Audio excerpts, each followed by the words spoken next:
నమస్కారం అండి. మాది పశ్చిమ గోదావరి జిల్లా ఉండి మండలం ఉండి గ్రామం అండి. నా పేరు లేఖన, మా పాప పేరు లితికా మంజుప్రియ.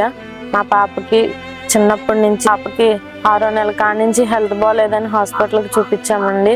ఎన్ని హాస్పిటల్కి తిప్పినా ఏంటన్నది ప్రాబ్లం తెలియదు. తనకు యాపిల్ హాస్పిటల్లో తలసేమియా అని చెప్పారు. అక్కడ తలసేమియా నిర్ధారించారు. మళ్ళీ చెన్నై హాస్పిటల్కి రాశారండి. చెన్నైలో కూడా తలసేమియా నిర్ధారించి చెప్పారు. అప్పటి నుంచి పాపకి బ్లడ్ ఎక్కిస్తూ హోప్ చారిటబుల్ ట్రస్ట్ వారు మాకు బ్లడ్ ఇస్తూ పాపకు బ్లడ్ అందించారండి ఇప్పుడు కంపల్సరీ ఆపరేషన్ చేయాలి పాపకి. సింధు హాస్పిటల్ హైదరాబాద్ అండి. సింధు హాస్పిటల్లో కంపల్సరీ పాపకి చెకప్ చేస్తే పాపకి ఆపరేషన్ కంపల్సరీ చేయించాలి, లేదంటే పాప బతకదు అని చెప్పారు. ఇప్పుడు సుమారు పాపకి ఆపరేషన్కి 50 లక్షల వరకు అవుతుందండి. పాపని మీరు అందరూ దయించి మా పాపకి సాయం చేసి బతికించండి. మా పాప ఇప్పుడు బతకాలంటే మీ అందరూ మా పాపకి ఎంతో కొంత సాయం చేసి మా పాపను బతికించండి. మా ఆయన లారీ డ్రైవర్ అండి. ఆయన తెచ్చే జీతంతో పాపకి ఇప్పటి వరకు బ్లడ్, మెడిసిన్, ఇంట్రెంట్లు ఇవే సరిపోయినాయి. ఇప్పుడు మా అంటూ ఏమీ లేదండి. పాపకి హెల్ప్ చేయండి.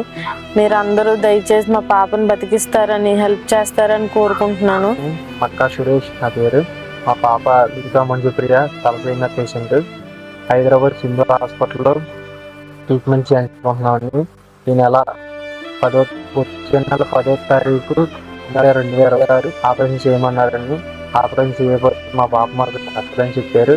మేము లేబర్ మాకు ఏమీ లేదని డ్రైవింగ్ చేసుకొని వచ్చిన డబ్బులు ఇంటర్వ్యూ కట్టుకొని మీరు చేసుకుంటూ వచ్చాము. ఇప్పుడు దాకా మా డ్రైవింగ్కి మీరే సాయం చేయాల్సిందిగా కోరుకుంటున్నామండి. పేరు మా అక్క ఆదిలక్ష్మి. అయితే మా పిల్లలు చిన్నప్పుడు భర్త చనిపోయారు. చనిపోయిన కాంచుకొని నేను పెంచి పెద్ద చేసి పెళ్లి చేశాను. పెళ్లి చేసిన తర్వాత పాప పుట్టింది. ఆ పాపకి తలసేమియా తిప్పని హాస్పిటల్ లేవు. చెన్నై హాస్పిటల్ దాకా తిప్పాము. యాప్లికా హాస్పిటల్ కానీ చెన్నై హాస్పిటల్ దాకా తిప్పాము. హైదరాబాద్ తిప్పాము. ఇప్పుడు అయితే పాపకి మా దగ్గర ఉన్న ధనం అంతా అయిపోయింది. ఉండటానికి ఇల్లు కూడా లేదు, మాకు అద్దెలు కొంటున్నాం.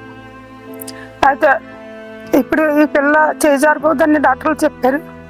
పిల్లని వదులుకోలేక అందరినీ మనవి చేసుకుంటే మీ ఇంట్లో ఒక బిడ్డలాగా, మీ ఇంట్లో ఒక సొంత కూతురులాగా, ఒక మనవరాల్లాగా అనుకుని సహాయం చేయండి.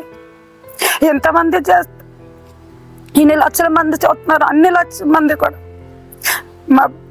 మా బిడ్డకి మీరు సహాయం చేస్తారని ఎంతగానో బ్రతిమలాడుతూ అంతస్తులు ఏమో మాకైతే లేవు.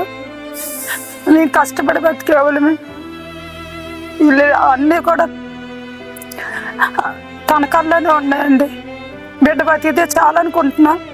ఎందుకంటే మాకు ఎక్కడొక్కడ చెట్టుకుని తిన్నా సరే బతికేస్తుంది. నా బిడ్డ పెట్టుకొని మా బతుకు అంతా కూడా ఈ పిల్ల కోసమేనండి.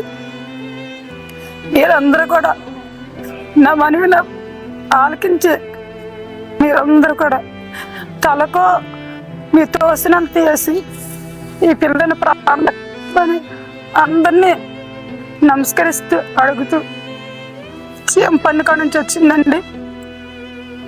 5 లక్షలు సాల్వ్ అండి. ఇంకా 45 లక్షలు ఉండాలి. ఆ 45 లక్షలు ఉంటే ఈ బిడ్డకి ఆపరేషన్ జరుగుద్దండి. వచ్చి నెల 10వ తారీఖు కల్లా పాపకి ఆపరేషన్ జరగాలన్నారండి. లేకపోతే చనిపోద్దన్నారండి. ఈ పిల్లని బతికించాలంటే అందరు సహకారం ఉండాలండి. మీ అందరూ సహకారం కోసం మేము ఆధారపడి బ్రతుకుతున్నామండి. మీ ఆదరణ కోసం మేము ఎదురు చూస్తున్నాం.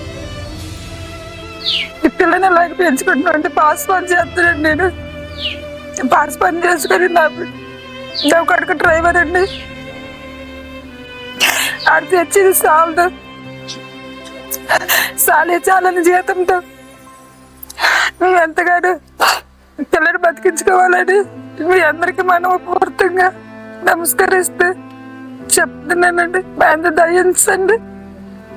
మీ ఇంట్లో తోబుట్టిన అనుకోండి, ఒక అక్క చెల్లిని అనుకోండి, అమ్మను అనుకోండి,